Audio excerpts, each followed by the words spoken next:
Kia ora te whānau, no mai, haere mai. Welcome to On The Record with Ray, a Play It Strange podcast. I am your host, Ray. I am an award-winning artist, producer, engineer. I love how I'm reading off this to remember what I am in my life. And I'm also a Play It Strange alumni. So yeah, join us for a deep dive, some good-ass kōrero. Let's get into it. And today in the studio, we have music publicity legend Heidi Ettema. Heidi is the owner and director of Broken Record Publicity. She has over a decade's experience in the music industry. She's collabed with artists such as Kaylee Bell, The Biths, Reb Fountain, and 660. She's also doing little whoop-whoops every time I say an artist, which I like. She also does the publicity for mushroom music artists, including Jimmy Barnes, Kylie Minogue, Childish Gambino, and Alt J. She's one of Aotearoa's most in-demand independent music publicists, and we're lucky enough to have her in the studio today to provide us with some media training and tips on how to get publicity for your song. Firstly, Heidi, kia ora, kei te pēwhia koe. How are you doing today? Kia ora, ngā mihi nui kia koe. Thanks for having me. I'm good. I'm good. How are you? You're looking well. Oh, thank you. Looking ready to go for some mean-ass kōrero. Ready to go. Love a mean-ass kōrero. That's it. That's especially the vibe. with you, Ray. Me koe hoki. Don't make me blush right now. For artists, just making the music is the fun part, right? Mm-hmm. And publicity is like this thing where like, I don't really know what that is. Totally. But we got to do it. You got to do it. That's and, it. You know, some artists really lean into it and they love it and they're really kind of natural and good at it. For some, it's a bit more of a struggle and maybe something they don't really want to do. Yeah. And I totally get it. You know, if you're a musician, you like writing songs, you like performing, you like playing music, and then you got to go and talk about it. That can be tough. Yeah. That's right. But there's no like right way to do it too, right? Because some artists are like the mysterious, reserved, like quiet types. Mm-hmm. And then they're going to be a bit like that in interviews and it kind of just adds to their mystique. Yeah, 100%. I think the most important thing is authenticity. Yeah. And I think that kind of shows, you know, some artists who try to be something a little bit different or not quite who they are, it eventually starts to feel uncomfortable and like a chore. So yeah, I think the top tip would be authenticity as far as I'm concerned. Especially for Aotearoa, right? Small country, we like to keep it real. We do. We keep it real. If you're being fake, like people are going to be able to tell that pretty soon, right? That facade's going to come down pretty soon. Pretty soon. All right, let's start from the top. Let's say I'm an aspiring musician. I got my first single ready. I just got the master back from the mastering engineer. Done the first studio record, done all the mixing. I got the master back. Maybe I've done the artwork. Could have a video ready. Now we got to start thinking about releasing. So I just chuck it straight up and don't do any planning, don't do anything? No. Is that? No? No.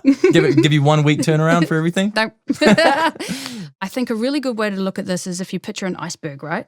So the tip of the iceberg, the bit you can see from above the water is the finished product. That's the song that you engage with as a fan. As you hear it, you might watch the video, you connect with it.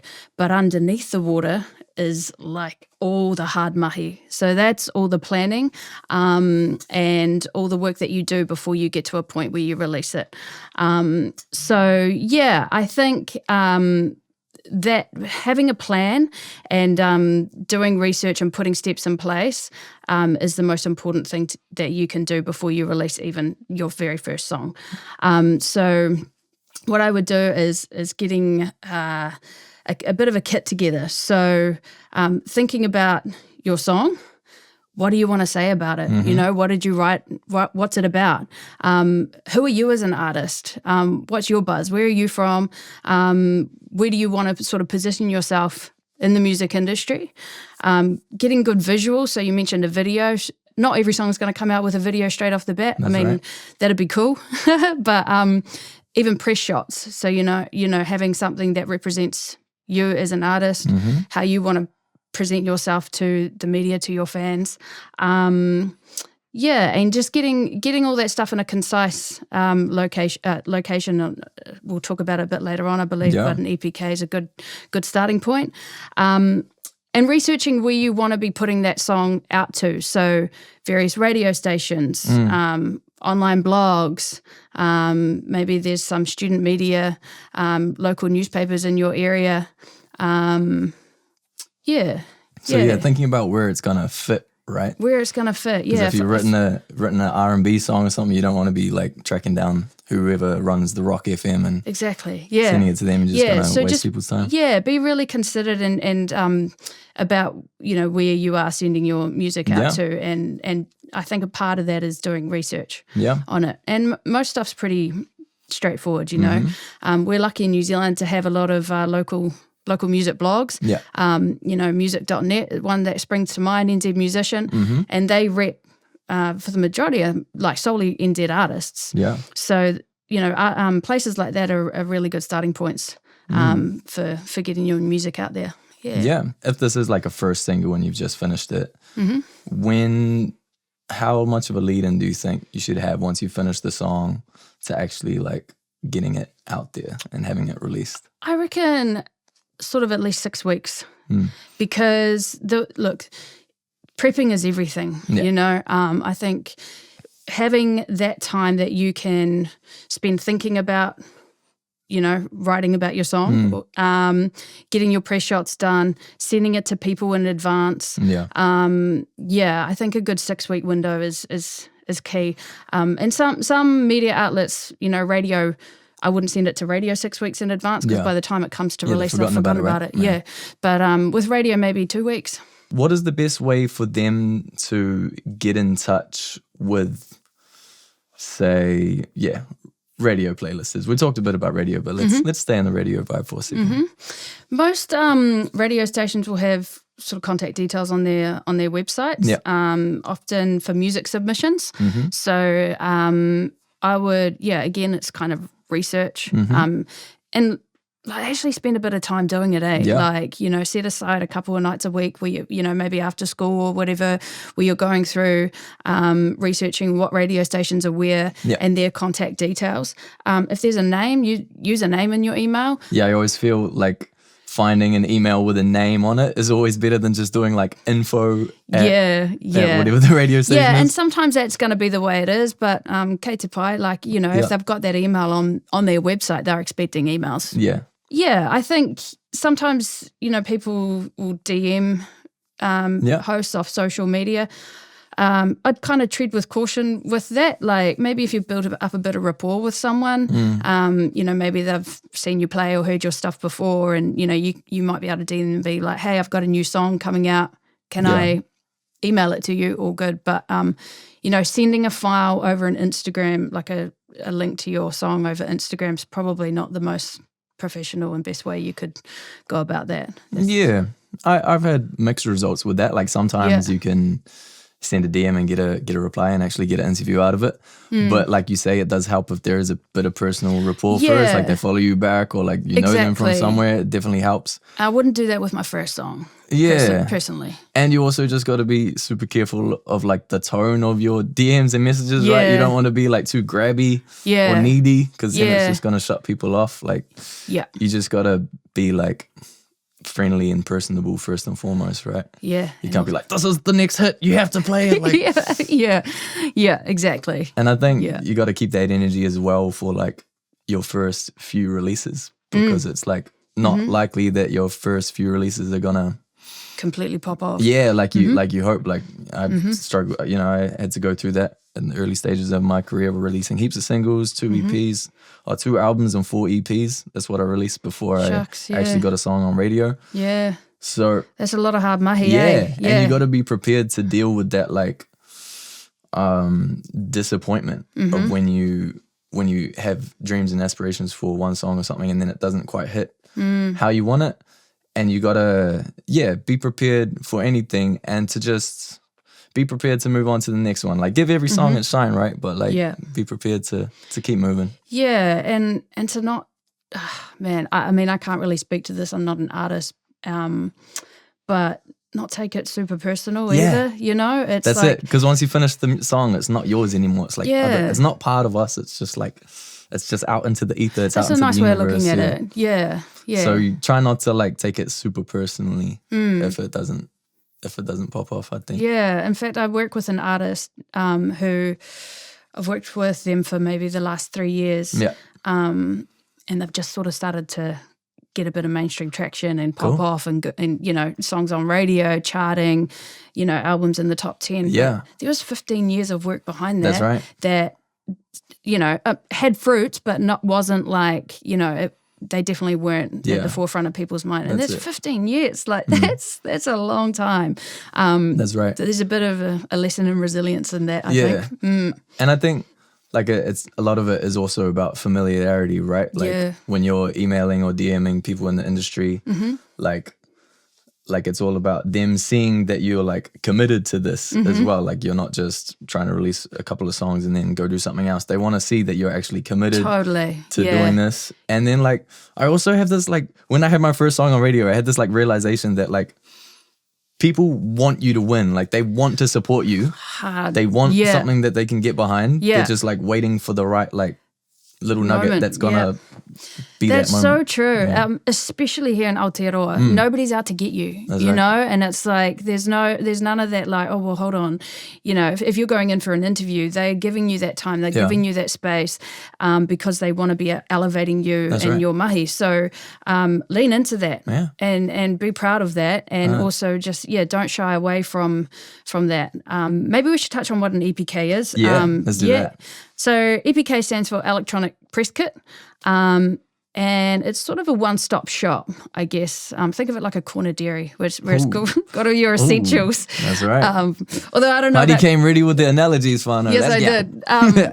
But it's a one-stop shop for you as an artist that you can send out to people who might want to know a little bit more about you and what your buzz is, who you are, what you're up to. So a few key things would be a good press photo in there that represents you as an artist or a band or whoever. A short bio as well. Links to your social media, including your Spotify if you've got one of those up and running. So EPK is like a one-page doc kind of thing, like a G-doc? A one-page doc, usually saved in a PDF format. Yeah, sweet, gotcha. So no one can edit it. That makes sense. That's it. Yeah, you don't want that.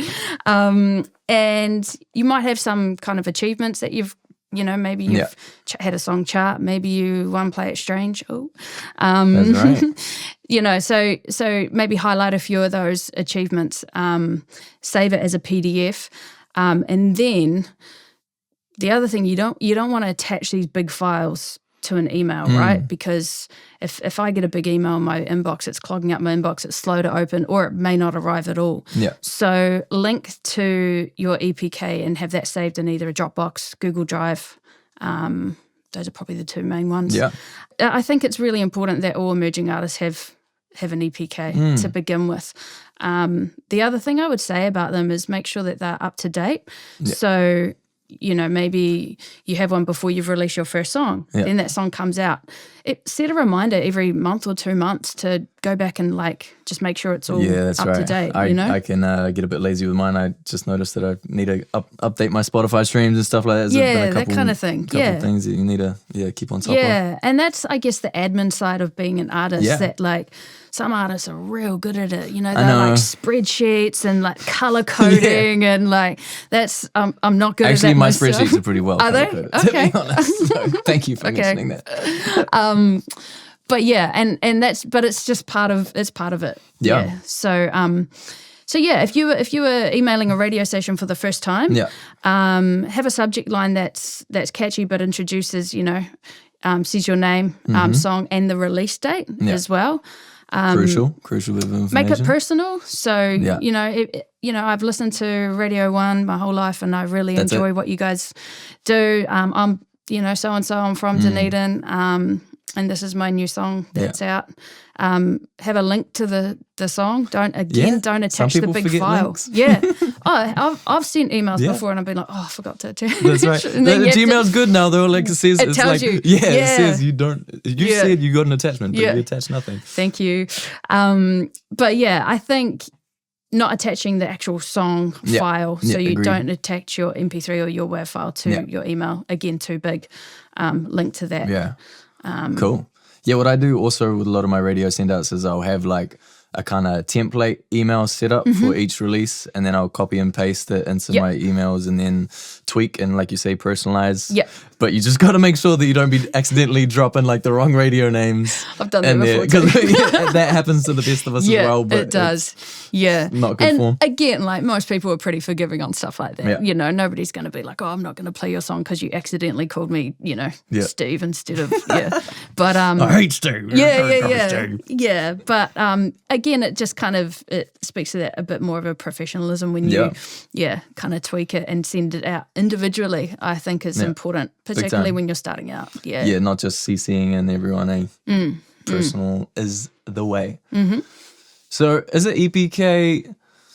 I'm actually learning a lot from this as well. Thank you, Heidi. Kia ora. Yeah, ngā mihi, tino pai tō whakaaro. Do I mention this single in the EPK, or is that press release, or just in the email? Like, is the EPK and like talking about the song separate things? Yeah, I think an EPK is probably more of an overall sort of document as to who you are that you can touch on over time. You know, like I said before, you might need to tweak some bits and pieces, and maybe it's, you know, you could say in your EPK, you know, a new song coming out in, you know, later this year or whatever. Mm-hmm. But for a single, I think a press release is important as well. So again, having a press shot in that, and then a well-written press release as to what your song is about, who you are, would introduce who you are as well as an artist. You said earlier that like you get to decide how you want to be presented. And I think that's an important thing as a young artist. Like, you don't have to be this super polished flash photo shoot with heaps of crazy makeup and flash clothes or whatever. Like, you can decide how 100%. this photo and press shot wants to look like, right? Yeah, and another thing I'd say with that is don't put out anything that you don't like. Like, I don't even put Instagram photos of myself up that I don't like, you know? So I think it's, as an artist, that, I mean, the internet lives forever. So, you know, just be aware that if it's not quite right, don't run with it, don't rush it. So, again, authenticity, I think, is really important in your imaging. But, you know, some artists will have a big studio shoot against either a white backdrop or a coloured backdrop, and Kate Pai, that's cool. There'll be other press shots that are out in the bush or, you know, by water or inside a studio. But I think, there's no sort of hard and fast rules. Phones these days are amazing. That's right. I think if you're just starting out, that's okay. Maybe as you get further down the track of your career, you know, you would probably look to getting professional shots done.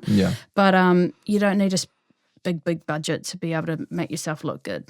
But I also like, I kind of missed that part of my career when I was just like super young and just like asking friends to help out. Like, cause like every young person's got a mate who's like into taking photos. Or like into doing videos or something, and probably owns a DSLR, like nicer camera than just the iPhone.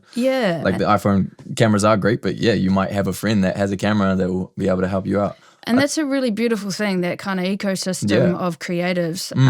And Aotearoa does it real well.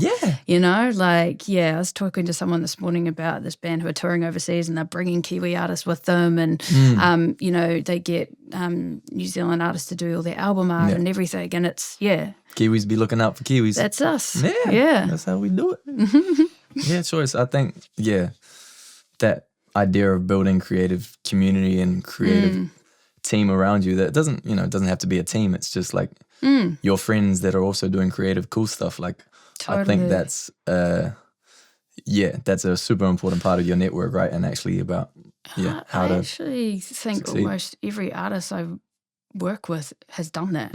With it, I don't even think that's intentional. It's just, you know, you're a sponge and you soak up other people's stuff, and vice versa. And you kind of surround yourself with like-minded people, right? So I mean, you can still have your like accountant friends, but like maybe make some creative friends as well, because then you can do cool stuff together. Collaboration is key. That's it. One other thing I'd say on press shots as well is it's not a class photo. You don't have to sit there smiling and it's not a passport photo, right? Yeah. You don't have to sit, either are good. Not a rugby photo. Not a rugby photo. It could be a rugby photo. I look pretty good in rugby. Get a wise top on. That's it. We've talked a bit about radio. What other ways can aspiring and emerging artists, what other avenues are there for helping getting our music out there?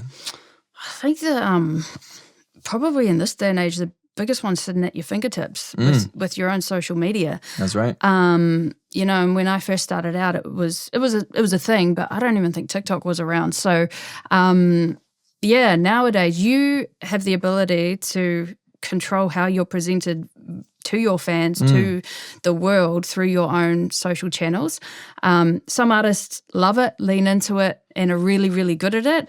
Some shy away from it and don't want to do it. Totally understand that too. Yeah. So, but I think as long as we remember that tool is always there, and that it's an easy, it's a free, that's right, for starters, way to get out. And sometimes even media will see something popping off on, an artist's TikTok or Instagram and be like, hey, I saw this, it's gone semi-viral, whatever, come in for an interview.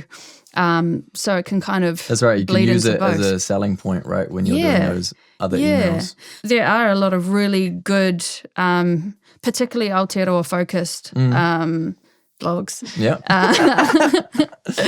That actually do a really good job of elevating our music. For sure. So we got like NZ Musician.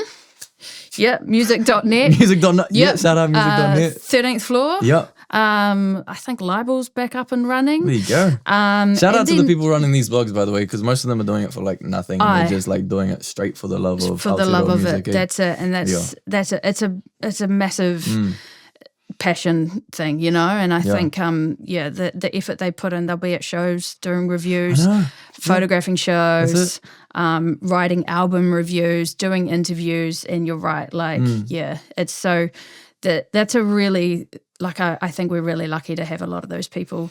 And I think it's cool also if you do get music featured on blogs, you can then use that as something to like post about, right? For your social media. Talking about and that you as well. Absolutely should. And you should, because it helps out the blog as well, and then they'll want to write about your music more. Exactly. And then you're building personal relationships, which comes back to what we were talking about before. Yeah, it's all kind of links in together. Yeah, for sure. I like something you said before about the social media. I think a lot of artists struggle with the social media stuff because we feel like a lot of pressure that we like have to be doing social media all the time. We feel like we have to like be this one sort of personality on social media, be like the, hi, I'm blah, blah, blah, and this is my new, whereas that isn't part of everyone's personality type, right? So I think there's a lot of power and rangatiratanga in social media because like you say, you have the power to like promote your music how you want it and portray it how you want it. But also I think, like you say, there's no right way to do it. If you want to be a bit more mysterious and be a bit more behind the scenes, you can just post some like, obscure type photos where your face is super blurred and you're like covering your face or something.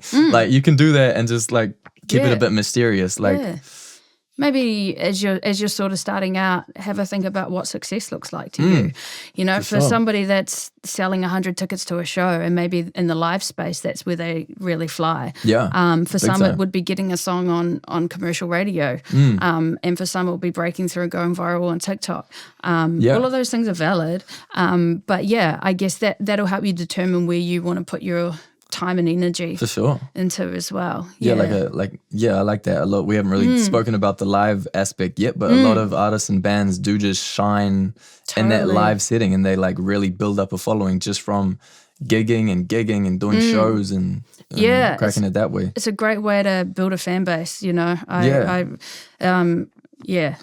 it's probably getting harder to do now as touring gets more expensive and whatnot, but man, there's nothing quite like going to a live show. For sure.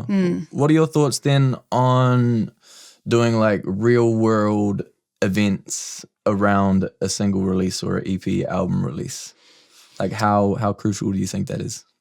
If you've got the the budget to do something cool, then it doesn't even have to be budget though. Nah, it doesn't. At the base level, like putting on a show around any release is definitely a good thing to do. 100%, It just helps highlight the release. It helps give people like a real world experience of the song. Yeah. It gives people a bit of momentum to get behind. Yeah. It gives content for you to post about for social media.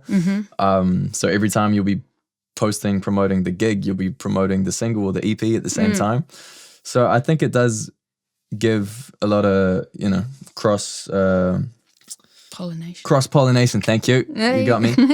And then again, when people were at the release party, they'll be posting on their stories. They'll be posting about coming to the party.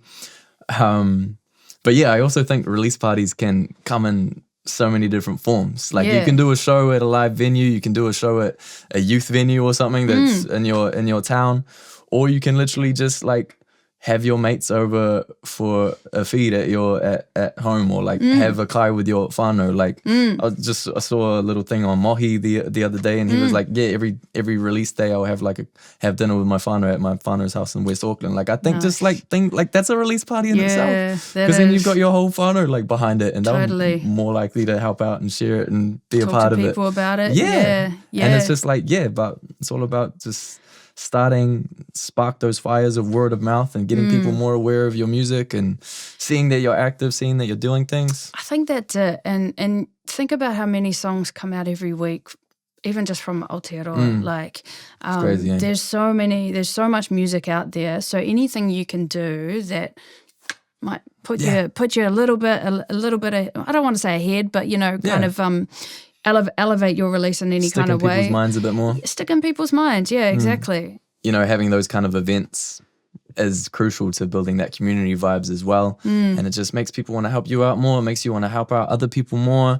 And it just makes for a stronger industry together if we do more things like that, I feel. Also, if you are putting on shows, you can get other bands that are doing similar music. You can like build rapport with them, and then maybe collabs might come out of that. And then you build something together, and it's beautiful. Even like, I'm just kind of thinking, like, if you're still at school and maybe you have a song coming out on the Play It Strange compilation, do a lunchtime concert. That's right. Perform an assembly. How fun. That's right. I remember when I was at school, Tago Girls in Dunedin, we had bands come through. Not play. I don't even, Play It Strange wasn't around when I was at school, but that was so cool, having bands play in your school hall at lunchtime. Release party doesn't have to be at a venue. It can be wherever. It can be at your assembly. It can be at lunchtime. Bring a UE boom to lunchtime and perform it in front of the flipping or something. Yeah. Options. Think outside the box, whānau. Yeah. Even sometimes people have done little gifts for media on a single release. So you might have a song that's got a bit of a quirky name or something, and you kind of play on that, or send them some, like a little gift box that's to do with your song title. People love that. I've done that a couple of times as well. It's people like to be given little gifts and something different. I think presents. I think I've given out roses a couple of times. Oh, okay. And like, smooth guy. rather than just send it to them or courier them, like I'll actually like go around the places just so you're seeing kanohi, ki te kanohi, face to face, like meeting these people, talking to them, giving them a rose, and they're like, oh, nice. Yeah, it makes all the difference that way when you just go that little bit extra. Exactly. Again, that personal kind of touch. Do you have any words of advice for people that maybe struggle with a bit of confidence? And it's like, because it is hard to put yourself out there, right? Totally. It's hard to like send these messages, send these emails, and like you're putting your little song babies out into the world to be judged, basically. Do you have any words of advice for like just confidence building type vibes? Yeah, and I think this is probably something everybody struggles with most people to a certain degree in whatever kind of field of mahi that they are in, particularly when you're just starting out, I remember starting a job and being like, oh, I wish I was like 6 months in so I just knew how to do it. Yeah. Or, second nature, but you kind of have to go through the grind in order to get to the part where it just becomes comfortable. I think a good tip would be, these people get a lot of messages from a lot of different people, artists, publicists, record labels, all the time. So it's not like it's going to be a shock to them that they're going to get a note from you. It's literally their job. It's their job to get emails from people. Yeah. So it's not like you're doing something completely weird and random. Yeah. Also, be confident in who you are. You know, if you've got to the point where you have written, you've recorded, you've, mastered and had a song produced or whatever, that means you're pretty good. Yeah. Like, I mean, man, that was what I wanted to do at school, and I never made it past the music room at lunchtime. So, so you've already kind of got to a point where have your own personal belief in that and in who you are. The other thing I'd say is the more you do it, the better you're going to get. It's like anything. And once you kind of get that first, this song's awesome. Do you want to come in for an interview? Man, that's going to feel amazing. Yeah. And the confidence you'll gain from that's going to be huge. So yeah, for sure. I think that kind of idea of imposter syndrome about like thinking that you don't know what you're doing, I think that is something that, all of us still experience. It's not even just like a thing that you experience just at the start of your career. But like you say, like sending stuff out, doing messages, putting your music out there, doing your socials, it's like muscle memory, right? It's like going to the gym. Yeah. Like your muscles get stronger the more you do it.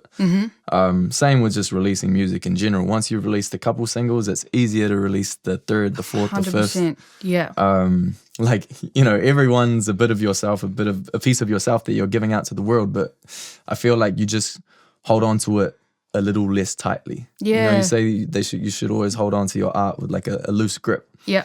If you always wait for that perfection, then you're never going to get it done. You're never going to release it. Yeah. And your music is never like 100% finished. It's just it just gets to a point where you're like, yeah, I have to let it go. Yeah, I have to let it go. I have to let it go. That's it. My friend sends it when artist, he's a mastering engineer, so he deals with like a lot of the final like doubts that people will have at like the end of the songwriting process. Tough gig. So he has to like, he does a lot of psychology of like coaching artists through that. Wow. And so if people are overthinking it too much, he just sends them a YouTube video of the song from Frozen, Let It Go. Let it go. I don't know if that's how it goes. That but needs to be sometimes the you just gotta let it go. Yeah. You do. And I think, just understanding that it's not something weird you're doing by emailing somebody whose job it is to receive emails about new music. And just stand in your confidence. Yeah. Stand in your confidence. Yeah. You got this. Because a lot of people never release songs. Yeah. A lot of people write songs, they half write songs, they half do things. But you've got to the point where you got a song ready to release. Yeah. You've done all the hard work. So, like we kind of mentioned before, a lot of people's success all happens on different timelines, right? Like for me, it took 4 EPs and 2 albums before I got a song on radio. Like I could have given up at any of those stages in between any of those releases, and I wouldn't be where I am today. If an artist has released a lot of songs, they're starting to get really down about it, they're on the verge of giving up, like they're not getting any publicity, any radio play, not feeling like they're where they want to be. Yeah, what would you say to those artists in that position? So it's a really good question, and because I know a lot of artists would be in that boat, or had been in that boat. I think we sort of touched on before, like what does success look like to you, and if success is getting, word out there about your music, getting play on radio, and that's not happening, then that can be really, you can get really down about that, and it can really start to grind on probably everything, you question everything. Maybe that's where you might want to step back and kind of go, okay, is this what I still want to be doing? And asking that big question that if it's yes, all right, then what do I need to change? Yeah. And so I think talking to people in your circle in those instances would be good. Or maybe it's just not the right time for your music, like I know an artist who I work with who it's only just it's country pop artist, and like tried really hard for a long, long time, and now that country music's cool. Boom, so it's her time. It might be. It might just be a timing thing. Yeah, and like we sort of said before, you've still got your social media, right? So I think that's always good for a bit of a vibe check too. So your music may not be connecting with radio programmers, or people might not want to be writing about you, but if you've got like a really tuned in fan base on your socials, then you must be doing something right. Yeah. So yeah, and you can tell pretty instantaneously, right, if your fan base is engaging with one of your songs or not. I like what you said about success and about kind of redefining for yourself what that success is. Like your success might be making music your full-time thing. It might be like getting a song on radio. It might be getting millions of streams, or it might be just making music that you're really proud of. Yeah. And that might be some super weird, eclectic music that Totally. that only hits with yourself and like 10 other people in your hometown. But that's pretty magical as well, right? Totally. Job done. If that's your that where might you be your wanna goal. be. You might need to keep your day job. Yeah. But like that's fine as well. Like I've got lots of friends who I'm kind of envious sometimes of my friends who have day jobs, because they can just like do whatever they want with their creativity without any financial pressure being on that creative output. Whereas me and other artists, like when music is your job, you have this kind of pressure for like the music to hit certain targets and to like actually bring some income. True. So there is totally like beauty in not having to rely on your creative output to be the income, to be the breadwinner. Yeah, I think as well, if you're just sort of starting out still and nothing's kind of working, there are some really great resources online as well to tap into how to do publicity or like I think maybe NZ On Air Music Commission have really great resources about how to approach media. Yeah. Like utilize the industry around you and the community around you. Maybe try and form some relationships with some of the media you're reaching out to. I used to work in a record store, and this is way back in the day, but Mount Eden Dubstep. Do you remember when it was Mount Eden Dubstep brought CDs in? It was 660 brought CDs in of their EP. Really? Yeah. See? They 660 did it, Homebrew did it. They dropped it into Sometimes the you CD gotta store. hustle. So, it's kind of, if you're not getting... Don't get bogged down in being faceless email sometimes as well. Like I think, like you said before, kanohi ki te kanohi. Face to face is really important too. And if you're in a position to be able to do that without being weird. And I think also the resources are out there. You just need to reach out. Yeah. Like a lot of people want to help out and give you like the emails for radio or whatever. You just need to ask. Like I think when I was releasing my first album, I emailed some random contact I had at NZ On Air, and I just asked, hey, can I please have all the email addresses for all of the iwi stations and the major stations? And I'm like, yeah, here you go. Yeah, see? Like, so a lot of the time you don't have to do all the hard work of research yourself. You can start building the database by just reaching out to the people who might know and might want to help. Actually, that's a really good point, as you just said a really key word, and that's database. And I think for, artists, any artist, any publicist, any label, anyone is having a key database of key media contacts. I use MailChimp. There'll be some other email services that people use. I'm a Wix boy. Hey, yeah. But having a database that is, your contacts on who you are sending your music out to is, important. And that's something you keep building, keep continuing to build throughout your whole career, right? Yep. And keep editing, because people chop and change all the time. So, again, that's fun admin, but it's important admin. Woo. For me, you don't even need to have like a fancy like email out provider. You can just use G Sheets and just have your database there, have your radio send out people, your playlist, your blog send out people. Just have it all in one space. Make a new column every time you got a single and EP. Check it off. Check it off. Yeah. Put in the date when you emailed them, so you know if it's time for a follow up. Yeah. These are all just good Google Sheet management. Really helps out. That's it. Yeah. Goes a long way in the music industry, whānau. So learn how to use G Sheets. I love it. Using your one of your people you work with who does a lot of country music, If they're not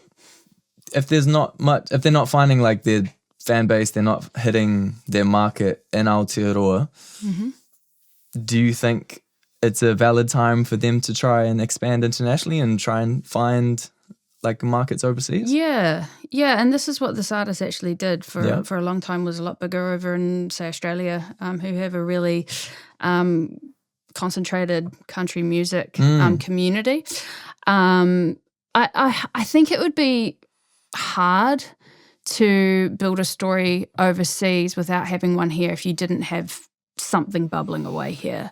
Yeah. Personally, I've always found that as well. I think it would be a lot harder, like, to get a song on radio in Germany if there's nothing happening back home, because why would they do that? You know? Yeah.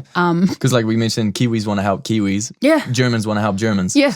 So like you have to have something that's like. Yeah. In saying that, I've seen a few kind of younger bands from New Zealand recently who have got sort of spins on radio in Europe and maybe some blogs who've done some blogs who have done some write-ups overseas.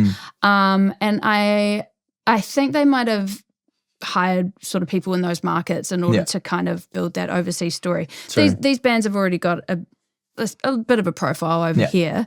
But yeah, I think if you're just starting out, nurture your home country first and foremost, and give that a crack, because like we said, there's a lot of media in New Zealand who have a really dialed in focus on music from Aotearoa. So yeah, big time. At the same time, there is like, for me as an artist, it's always been important for me to be recognized at home in Aotearoa. But there is like quite a few examples where people have found their communities like overseas. They've found their fan bases overseas before they've had any recognition at home. Like thinking, I'm a bit more familiar with the rap world. Artists like Lil Bubblegum have like, they just like started getting crazy amounts of streams from around the world because they like just, you know, clicked into this kind of like SoundCloud rap genre where they build their own communities through following other rappers on Instagram and collabing with producers from America or other like bedroom producers from Europe or whatever. And then if they just make this music that sounds like it fits exactly in that world and it can pop off. Yeah. You just never know, 100%. right? And like, you see the numbers that those guys are doing. Yeah, they're getting like crazy. more streams than like 660 and they're amazing. Like not even at the music awards. Yeah. But like full credit to them. And I think that's probably the exception to the, you know, the norm there. But I think it's like harder to get those hooks in. Like they might have to message heaps of people before they start getting some replies. But once they start getting like a song popping off on Spotify or SoundCloud, the replies come a whole lot easier, right? And so that's something to be aware of, that the more that you do better for yourself. Like the more other people are going to want to be a part of it and going to want to help out. Yeah. Right? Yep. So say you've done all these emails, you've sent out a bunch, and you just got a reply in your inbox. Ooh. You got the first reply. And it says, we love the song. We'd love to have you in for an interview. When are you free to come in? What are your words of advice for prepping for that interview and talking well on microphone so other people can hear it and understand you? Like that can be a daunting thing. It can be. Like none of us are media trained. I just had to figure it out as I grow. I didn't even know being media trained was a thing until like a couple years ago. Yeah, what are your tips for that? Yeah, I think it'll vary depending on who the media is. So we sort of spoke a little bit before about commercial radio, and then we've got student radio. Both radio, two very different buzzers. So two different vibes.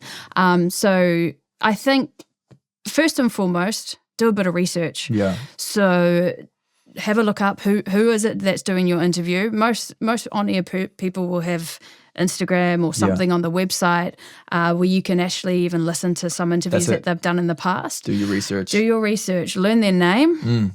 And Steve.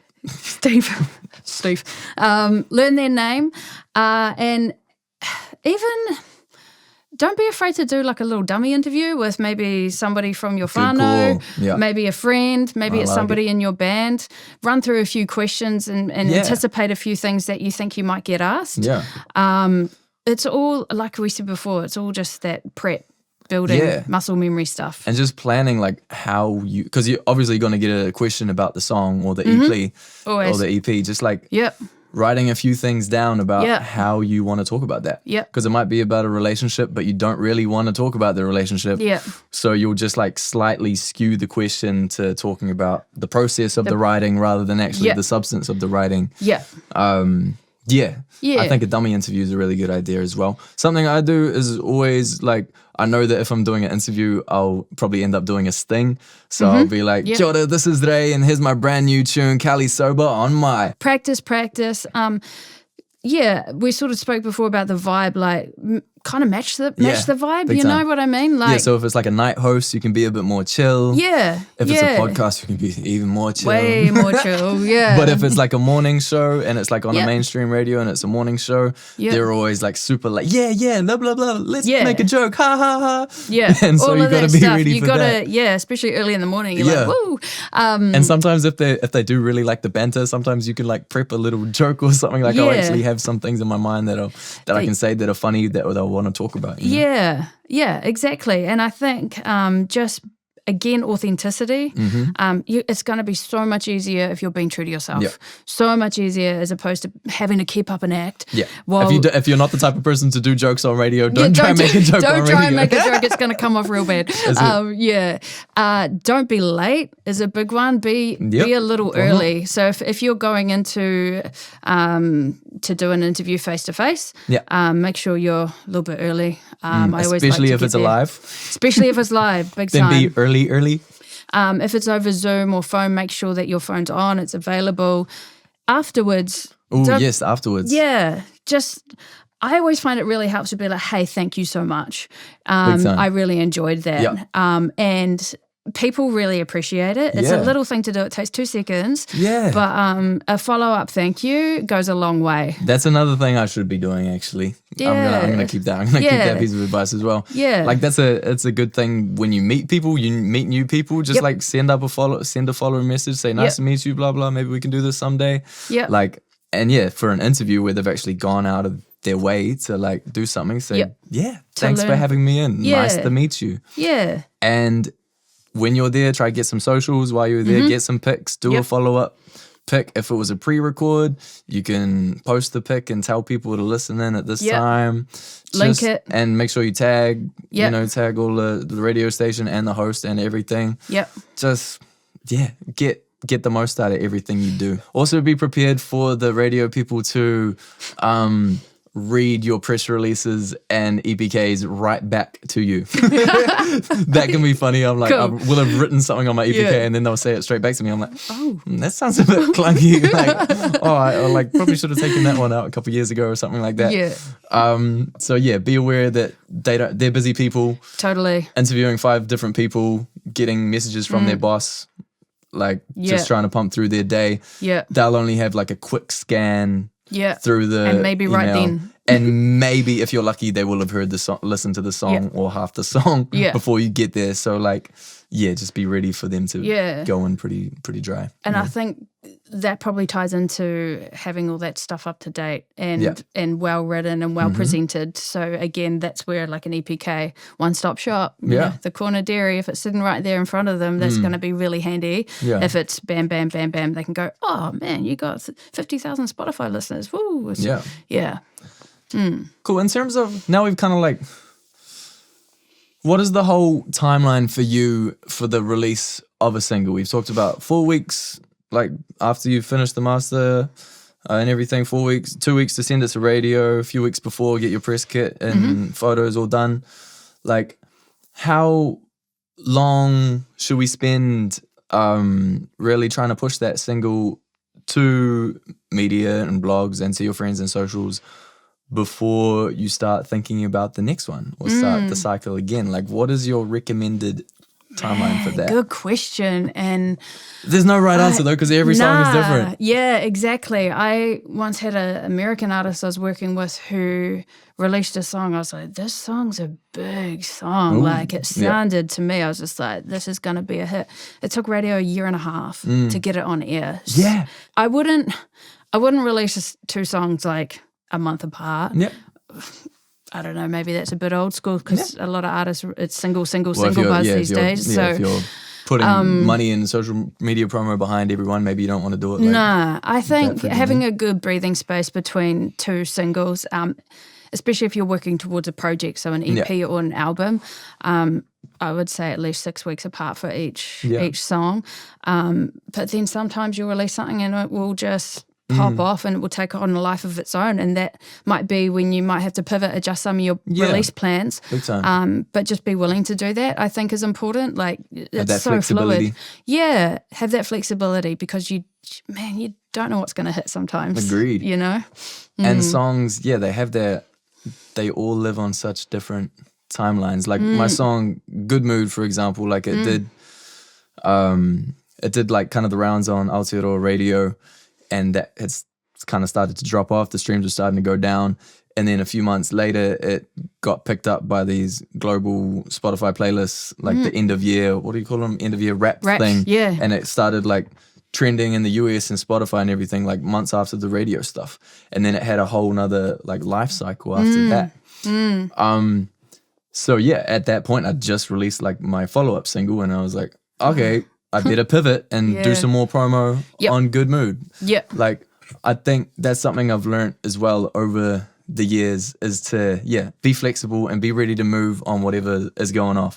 So like, rather than putting heaps of effort into making social media content for that second single, maybe I'll be like, okay, cool, let's do some more posts for Good Mood and really talk about this and get as much mileage and kind of exposure out of what's working. Yeah. Right? And just using that. You may as well ride the wave while it's there, right? Yeah. And especially with radio, because you never know when they're going to pick something up. I've had songs been out for a few months and then suddenly they'll have like a slot free for a Te Reo song and they're like, oh, today we need this song. And I'm like, okay, cool, I better do something for that even though I'm already focused on the next one. Like, you just got to be ready for anything. A good example is I work with Australian band called Ocean Alley, and they released a song called Confidence, and then it went viral on TikTok in the States. And then I tried to get Aotearoa radio to play it years ago. And, they're a big band here, like they do well. But then as soon as it kind of had its moment in the viral TikTok space, boom, that's when radio jumped on it here. So did you, as a publicist, did you jump on that and then start sending that out to Aotearoa radio? Yeah, okay. And because we knew that. I know radio likes to look at sort of what's charting on TikTok and Shazam and the almighty Spotify. TikTok algorithms. That's it. And then we got the boys to do some interviews to back it up. Yeah, you never know when one of those songs is just gonna pop off.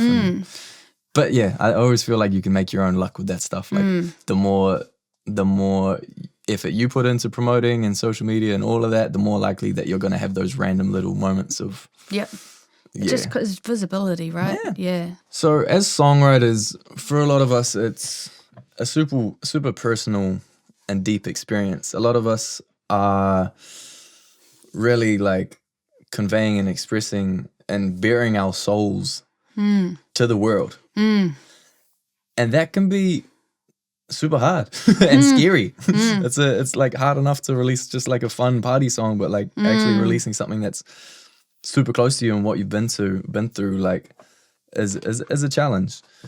From a publicity point of view, like how do you think is the best way to navigate that as an emerging artist, as a young artist, beginning to release music like that?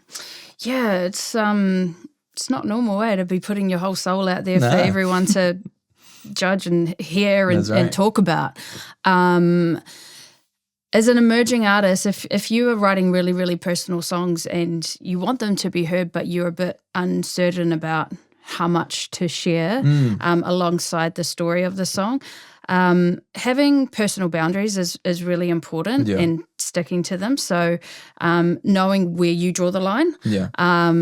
And if you're going in to be interviewed about the song, it's okay to say, hey, I don't want to talk about this, It's okay to say, this song is about this, but I'd rather just kind of touch on it as opposed to go deep. I don't know anyone that hasn't respected artist boundaries in an interview. So you're actually in control of how much you say, how much you put out. I think a bit of vulnerability is good. I think people can connect with vulnerability. Bit of vulnerability. Yeah. Authenticity. Authenticity. Yeah. And, I think for a lot of artists, a lot of the things that get written about are kind of universal experiences, heartbreak or, loss, I know grief. it feels super personal at the time, but like it's all emotions that we'll all go through at some point, right? You may have experienced it yourself, but I know a lot of artists that have who will write a song and people will be like, oh, this puts into words exactly how I feel. And what a cool moment. I know, that's literally the moments that we do it for. Yeah. But I think, as long as you have your own sort of personal set of boundaries, you feel free to communicate that to media or if you're working with a publicist, say to them, hey, I don't want to talk about this in interviews. Kei te pai. Yeah. I think that's a good tip. Actually, making the boundaries for yourself, but also making the boundaries for what you want to talk about and so that the interviewer or the media knows. I think that's super cool. And like you don't have to talk about what every lyric means. Some of them maybe you there's a lot of lyrics I don't want to explain because they're super personal, but there might be like some chorus lyric or something else, like some other part that you are happy to go into, right? And you are happy to explain and to share with the world. I personally struggle a lot, like sometimes having to explain my songs because you want the songs to do the talking, right? And you want people to be able to, it's like artists and painters, they don't want to always have to, it's explain open for, it's open for interpretation. But at the same time, you kind of have to say something. So just decide what that something is. Like I'll have, like my song Aroha Mai Aroha too. Like that's a super personal song about something I was going through in my relationship at the time. But like when I did the media for it, I was just like, I just came up with my own kind of story about how I want it to be a general song for people about giving and receiving love. Like I like the reciprocity of love. I didn't say it was about this one thing that I was going through. And I think that's a useful technique if you don't want to be super open about it. Just give us the vibe. What's the vibe? They'll hear the vibe. They'll hear the meaning and the vibe at the end of the day. The other thing I would say as well is if you're doing a lot of interviews for a particular song or project, like you're probably going to feel like you're repeating yourself over and over. And that's fine because you are repeating yourself. You are. But not everyone's going to listen to every interview you've done. So just be aware that like even though it might feel you're hammering a point home, keep doing it because and keep people tap in and out and keep saying it like it's fresh because it is fresh for the person you're talking to. Exactly. At what point do you think you should get a publicist involved in the team? There's artists that have approached me who have been really early on in their careers, and I've kind of told them straight, like, I don't think you need me right now. Because... Which is awesome because it shows you have integrity. Thank you. we respect that. But, and I might send them some contacts and so that they can kind of do a bit of the groundwork or the mahi themselves and get a feel for it that way. So they might be on their first EP or single. And then, once they have a bit of traction, it can be worthwhile tapping a publicist at that point. And I think if you're putting out a, body of work and it's not your first, and you, again, maybe your measure of success is that you want to have some bigger interviews and you want to have some more feature pieces, then, I would invest in getting a publicist for sure. In terms of picking the right one, make sure it's someone you vibe with and who digs your music. For me personally, like it's so much easier to work music that I really enjoy. And, we as publicists, we've got the relationship with media. So, these are people that we're talking to or emailing every single day. So, again, it's using our relationship with media so that it's makes it easier for you to get heard. Yeah, you can do your research. Hey, look at what kind of artists that the publicists have worked with in the past and see which publicist does the music that suits you the most, your music the most. And like you say, the one that you vibe with. That's important. Have a chat with them first. Have a Zoom call. Have a coffee, have a Zoom, exactly, all of that. I think it's like any working relationship. And if you're trusting this person with your music, which is probably more important than trusting them with your money in a way. Like, it's like that's your song baby. Your Can song you please child. babysit my song baby for me? And I think if you you've done all that work and then you're trusting someone to go and help elevate it, you need to have a good rapport with that person. Yeah. Because if you're if you're working with a publicist or something that's super like, I don't know, a bit like bullish and a little bit like, yeah, I'm gonna get this for you or something, like that's how your music is gonna be presented to media, right? Yeah. Cool. So we've talked a bit about what to do. What would you say for emerging artists for what not to do when it comes to publicity and interviews and all of this fun stuff? Yeah, I think a big thing would be not to be late. Yep. Be punctual. Be punctual. We talked about the key. Germans before. Yeah. We'll talk about the Germans again. Be punctual like the Germans. Exactly. I think having a bit of a vibe yourself, and it makes it really hard on an interviewer if they're trying to draw every answer out of you like getting blood out of a stone, So don't just give one-worded answers. Yeah, and that goes back again to having that prep and actually doing some practice. About what kind of questions you're going to get, having some answers prepped. Exactly, and you're going to feel so much more confident if you have done that. Yeah. Learn the person's name, like we said before. Yeah. And be presentable. Be presentable. Have confidence. Yeah. Don't go in there thinking that it's going to be a catch you out or gotcha. If you're doing a radio interview, if it's audio, don't wear heaps of jewelry, or it might be clanky, clanky, clank. Good. Hot tip. Yeah, that's a good one. I mean, you got to be blinged up, you got to be looking good, but maybe just not. Yeah. Mind your language on air with radio. Don't want to get in trouble for that. You don't want to drop any F-bombs. You should let your music do the talking, not your swear words. Agreed. Yeah. Agreed. Because like we said, it's a small industry, and if you burn bridges, those bridges stay burnt. Yeah, I think that's important too. Yeah, because I've found in Aotearoa as well, like being a small industry, like if you just gotta be nice to everyone. Hey, like be nice to the producers, be nice to the receptionists. Yeah, like because everyone talks. Yeah. Like if you're a bit of a dick, then someone's got to say something about you, and then 100%. They might not have you back in. Yeah, like, and people remember it. Yeah. Like I'll take an artist into somewhere, and then I'll go back a second time without that particular artist, and they'll be like, "Oh, who was that? They were really cool." Like having a bit of a vibe and like being friendly. Yeah. Even if it feels like over the top, it's not. It's like people love to be greeted and that's right. And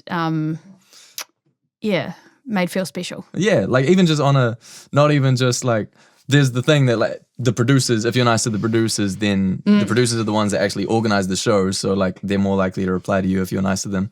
And same with like the night show people, like if you're nice to the night show people usually end up like moving up the radio chain, right? And end up being like the morning show people or something at some point. Yeah. So being nice to people will help out your career, but it's also just good for being a good human, right? That's it. Top life tips. That's right. Top life tips. I think that would be my one piece of advice for emerging artists is to just be friendly. Don't be a dick. Yeah. I think that goes a long way. Yeah. Yeah, what would it be for you? What is your one piece of advice you'd have for emerging artists in publicity? I like exactly what you said as well. You can't steal my one. Okay, all right. I'll have that. Dang. Authenticity. Ooh, be I authentic. Like that one. And yes, it's please. Interesting, isn't it? Because this is our advice to artists, but it's not even about art necessarily. It's about you as a person and who you are and how you interact with people. Because even if you're a band, if you're a solo artist, it comes down to whether people kind of want to be your friends, kind of want to, if they like you. Yeah. You know? I've worked with artists who have been in for interviews and people love them because they're funny, they joke, they are a vibe to be around. They make people feel special. They like, you know, when people laugh at your jokes, when people laugh at my jokes, I'm like, oh man, they're awesome. Yeah. Choice. Well, I think we've covered a whole lot of goodness. Whole lot of nuggets, whole lot of good gems in there for our rangatahi waiata whānau out there.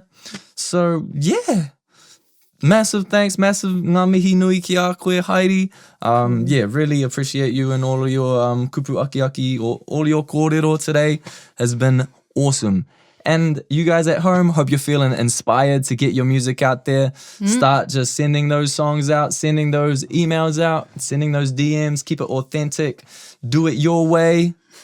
be friendly, and you'll get to where you want to go. Catch you next time on the Record for more tips to help you break into the music industry in Aotearoa. Kia rangatira te tū, keep it chief, ka kite anō. Yeah.